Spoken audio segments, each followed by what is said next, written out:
Assalamualaikum my dear students. I am your teacher Zahir Abbas. We are going to start our new lecture on future indefinite.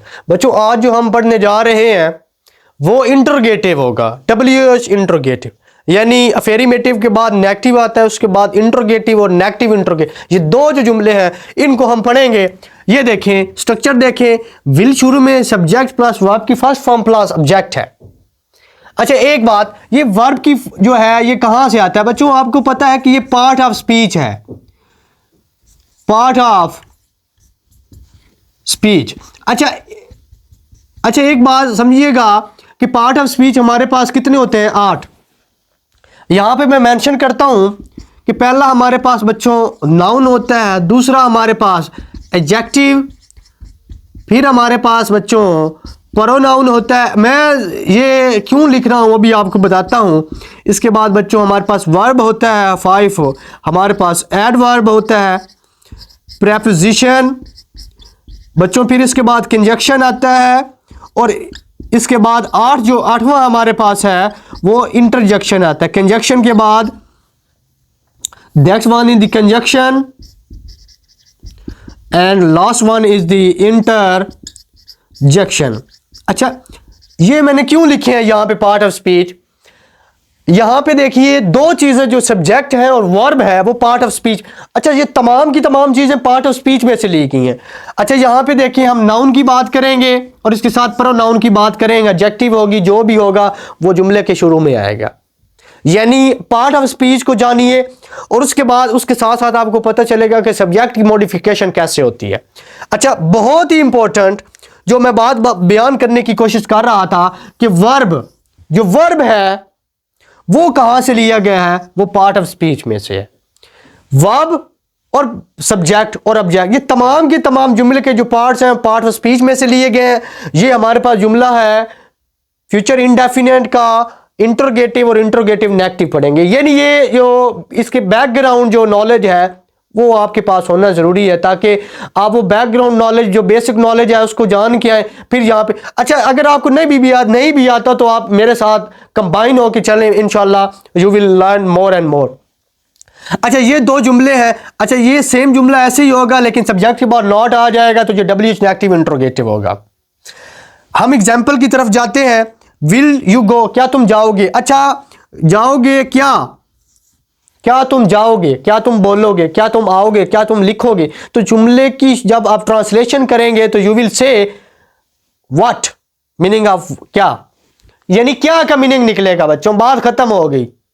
WH word शुरू में ना आए और वो interrogative हो तो वो सिंपल इंट्रोगेटिव होता है और उसके शुरू में कोई भी हेल्पिंग वर्ब होगा और उसके साथ साथ उसका मीनिंग निकलेगा क्या से।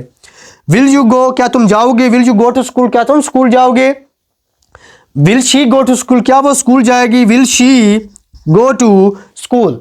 विल शी आगे इसके बाद क्या वो स्कूल जाएगा? विल ही गो, क्या वो स्कूल जाएंगे? विल दे, यहां पे आप कोई भी सब्जेक्ट लगा सकते हैं और जुमला मॉडिफाई कर सकते हैं। विल शी कुक फूड, क्या वो खाना पकाएगी? क्या वो खाना पकाएगी? Will she cook food, will she cook food, will she cook food, बात वही है। शुरू में विल आ जाएगा। अच्छा वो शैल वाला भी कंसेप्ट आप ध्यान में रखिए कि शैल जो है वो बच्चों आपने किसके साथ लगाना है? वो आई और वही के साथ लगाना है। आई विल गो कह रहे हैं तो आई शैल गो, लेकिन वो पास्ट जो हमारी ओल्ड ग्रामर है उसमें इस्तेमाल होता है, जो हमारी मॉडर्न इंग्लिश है उसमें इस्तेमाल नहीं होता। तो आप बेशक आई और वही के साथ विल ही इस्तेमाल करें। विल वी लर्न इंग्लिश, क्या हम इंग्लिश सीखेंगे? Will she pass the exam, क्या वो इम्तिहान पास करेगी? Will we pass the exams, क्या हम इम्तिहान पास करेंगे? Will Ali pass the exam, क्या अली इम्तिहान पास करेगा? विल यू गो, क्या तुम जाओगे? विल आई गो, क्या हम जाएंगे? विल वी गो, क्या मैं जाऊंगा? इस तरह आप कोई भी सब्जेक्ट चेंज करेंगे जुमला चेंज होगा। ये मॉडिफिकेशन को भी साथ मैं आपको बताता चलूंगा। विल अली मेक इट, क्या अली से बनाएगा? क्या अली से बनाएगा? ये देखें सारों के शुरू में क्या आ रहा है? विल आ रहा है। विल दे कम हेयर, क्या वो यहाँ आएंगे? विल वी स्पीक इंग्लिश, क्या हम इंग्लिश बोलेंगे? विल शी हेल्प मी, क्या वो मेरी मदद करेगी? विल आई हेल्प हर, क्या मैं उसकी मदद करूंगा? यहाँ पे देखें ये सब्जेक्ट के अंदर आ रहा है तो ये ऑब्जेक्ट है। जब ये यहाँ पे आता है तो ये सब्जेक्ट हो जाता है और ये ऑब्जेक्ट। अच्छा आई जब सब्जेक्टिव केस होता है तो उसका ऑब्जेक्टिव केस मी होता है, और शी का सब्जेक्टिव केस शी होता है और उसका क्या हो जाता है। देखिए ये आपने इन जगह ने रिप्लेस किया तो ये शी से हर हो गया है और आई से मी हो गया था। विल दे जंप, क्या वो छलांग लगाएंगे। Will your father read it, क्या तुम्हारे वाले साहब इसको पढ़ेंगे। Next one, will you visit my house, क्या तुम मेरे घर आओगे। Will you visit my house. Next one, will you come in, क्या तुम अंदर आओगे। विल यू बाय इट, क्या तुम इसको खरीदोगे। विल वी अर्न मनी, क्या हम पैसे कमाएंगे। अच्छा जब आपने इसका नेगेटिव बनाना है तो सब्जेक्ट के बाद बच्चों नॉट लगाते जाएं। अच्छा दो तरह के नॉट आप लगा सकते हैं, यहां पे भी सब्जेक्ट के शुरू में भी नॉट लगा सकते हैं। अच्छा एक बात मैं आपको यहां पे बताता हूं, जब विल और नॉट इकट्ठे आ जाएं तो इसको बच्चों इकट्ठा करके लिख देते हैं, इसको वांट कहते हैं। ये कंट्रक्शन है, यानी जब आप कंट्रक्शन इस्तेमाल करेंगे विल और नॉट की तो आप पढ़ेंगे वांट। वांट WANT वांट नहीं होता, सेम वैसे ही वांट है।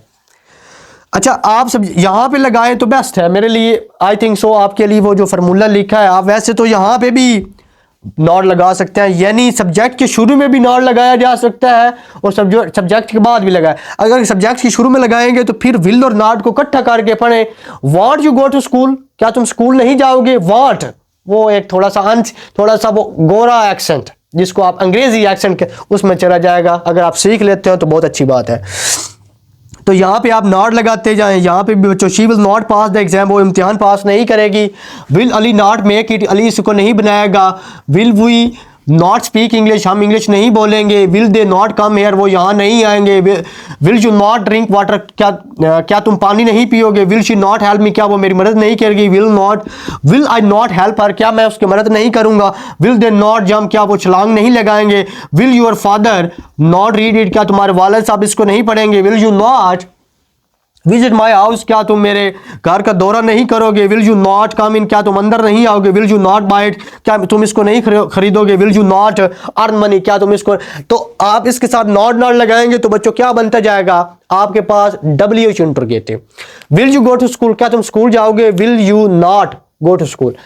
विल यू स्पीक इंग्लिश, क्या तुम इंग्लिश बोलोगे। Will you not speak English, क्या तुम इंग्लिश नहीं बोलोगे।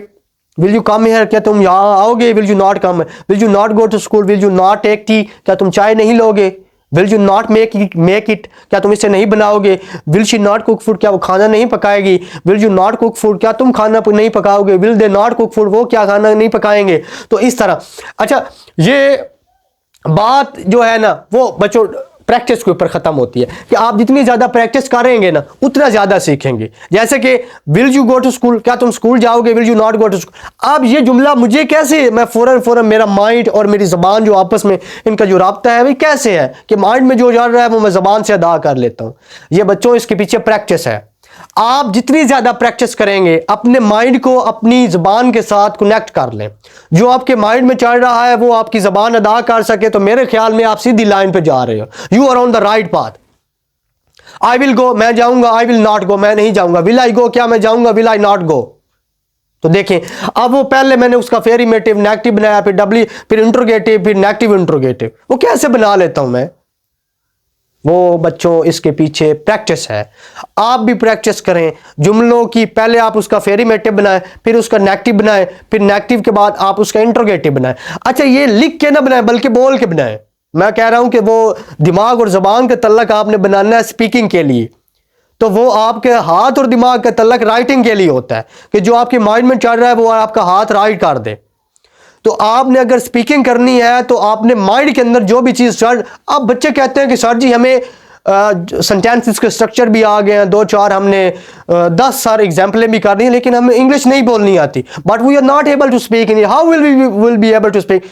आप बच्चों उस वक्त तक इंग्लिश नहीं बोल सकते जिस वक्त तक प्रैक्टिस नहीं करेंगे। अगर आप प्रैक्टिस नहीं करेंगे तो कुछ भी नहीं होगा।